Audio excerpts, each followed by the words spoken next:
আপনি বললেন যে বঙ্গবন্ধুরিয়া, আমি আমার জায়গা থেকে বিতর্ক করতাম শিক্ষা জীবনে, পুরো বিশ্ববিদ্যালয় লাইফে। এটা আমার বিশ্ববিদ্যালয়ে যারা সার্কেলে আছে তারা ভালো করে জানবে। শেখ মুজিবুর রহমানকে আপনি বঙ্গবন্ধু জ্ঞান করেন? হ্যাঁ, আমি শেষ করছি আমার কথাটা। তো এই বিতর্ক সংসদীয় বিতর্ক হয়, বারোয়ারি বিতর্ক হয়, উপস্থিত বক্তৃতা হয়। তো আমার সবচেয়ে বেশি পুরস্কার হচ্ছে বারোয়ারি বিতর্কে হওয়ার জন্য। তাহলে আমার কি হবে, আমার যে টপিক, আমি ওই টপিকের যত ধরনের ভালো তথ্য পাওয়া যায় আমি খুঁজে উপস্থাপন করে আমার আবার চ্যাম্পিয়ন হতে হবে। তো এটাই আমি উপস্থাপন করেছিলাম এবং এই দুইটা ভিডিও আমি মাঝে মাঝে আমার জায়গা থেকে দেখি। কিন্তু আমি বুঝলাম, কিন্তু এটা তো সত্যি যে সার্জিস ছাত্রলীগ করেছে, তখন ছাত্রলীগের আমি আপনাকে ছাত্রলীগের যে সভাপতি তার সাথে আপনার ছবি আছে। হ্যাঁ, আমার তার সাথে শেখ হাসিনার সাথে ছবি আছে, শেখ হাসিনার সাথে ছবি আছে, তার পক্ষে যে বক্তব্যগুলো আছে। আমার কথা হচ্ছে তাহলে ছাত্রদল ওখানে কি করে থাকলো ইউনিভার্সিটিতে? কোথায় ছাত্রদল ছিল না? প্রত্যেকটা ঢাকা ইউনিভার্সিটির ঢাকা ছাত্রদল ছিল না। ঢাকা ইউনিভার্সিটি যারা পড়ালেখা করেছে তাদের প্রত্যেককেই কি মুজিবের স্লোগান দিয়ে পড়ালেখা করতে হচ্ছে? আমি আপনার কথা যেটা বলেছি আপনি বুঝেন নাই। ঢাকা ইউনিভার্সিটিতে যারা হলে থেকেছে, ধরেন ছাত্রদল, প্রত্যেককেই কি মুজিবের স্লোগান দিয়ে পড়ালেখা করতে হচ্ছে? আমি আপনার কথা যেটা বলেছি আপনি বুঝেন নাই। ঢাকা ইউনিভার্সিটিতে যারা হলে থেকেছে, ধরেন ছাত্রদল অনেকে ছিল, হলে থাকে নাই, বাইরে থাকতে হয়েছে। ভাই বলতে পারবে, ইভেন ক্যাম্পাসে ঢুকতে দেয় নাই।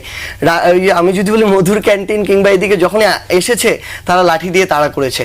এটা শুধুমাত্র ছাত্রদল তো মাঝে মাঝে আসতে পেরেছে, কিন্তু যদি আপনি শিবির দেখেন, মানে ওই যে একটা শিবির ধরে ধরে জবাই করে, এই পর্যন্ত স্লোগান দেওয়া হয়েছে। তো ফ্যাক্ট হচ্ছে আপনি এখন এটা বলছেন যে আপনার কেন ছাত্রলীগ করতে হয়েছে। আমি যদি আপনাকে প্রশ্ন করি, তাহলে আমার একটা প্রশ্ন আছে, আপনাকে না, শুধু আপনাকে না, বাংলাদেশের এই যে মেইন স্ট্রিম মিডিয়া যারা আছে, এত বড় বড় হাউস, এই মিডিয়া হাউসগুলো আমাদেরকে যে বাধ্যতামূলকভাবে গণরুমে রাখা হলো, 4 জনের রুমে আমি 2 বছর 40 জন থেকেছি। এটা যে করা হলো, গেস্ট রুম করানো হলো, ল্যাব ক্লাস বাদ দিয়ে আমাদেরকে বাধ্যতামূলকভাবে আওয়ামী লীগের একজন নেতাকে সালাম দেওয়ার জন্য ঢাকা বিশ্ববিদ্যালয়ের শত শত শিক্ষার্থীকে ঘন্টার পর ঘন্টা দাঁড় করিয়ে রাখা হয়েছে। ভাইরা বলতে পারবে এটা সত্যতা আছে কিনা।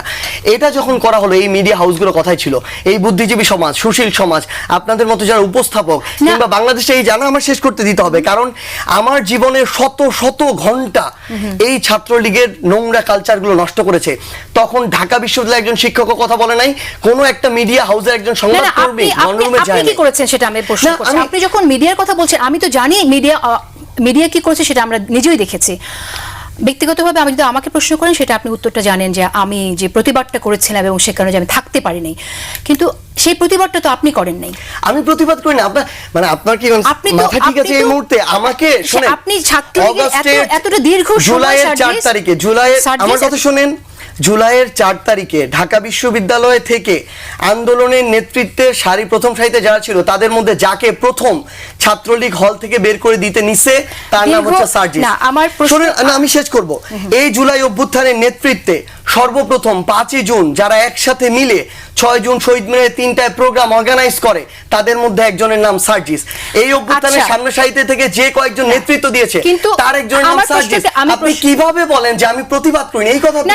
না সার্জিস, আমি আপনার গণঅভ্যুত্থানে আপনার ভূমিকাকে ডেফিনেটলি ক্রেডিট দেই বলেই আমি আপনার সাথে এটা নিয়ে কথা বলছি। ক্রেডিট দেই বলে আমি এই প্রশ্নগুলো যখন মানুষের মুখ থেকে শুনি, সেটা জবাব দিতে চাই বলে আপনার কাছে জবাব জানতে চাইছি যে আপনি দীর্ঘ সময় ছাত্রলীগে থাকলেন, তার ছাত্রলীগের যে অপকর্মের দাগ আছে, সেই দাগটা তো আপনাকেও কেউ লাগাতে চায়, সেটার দায় আপনি কিভাবে এড়াবেন?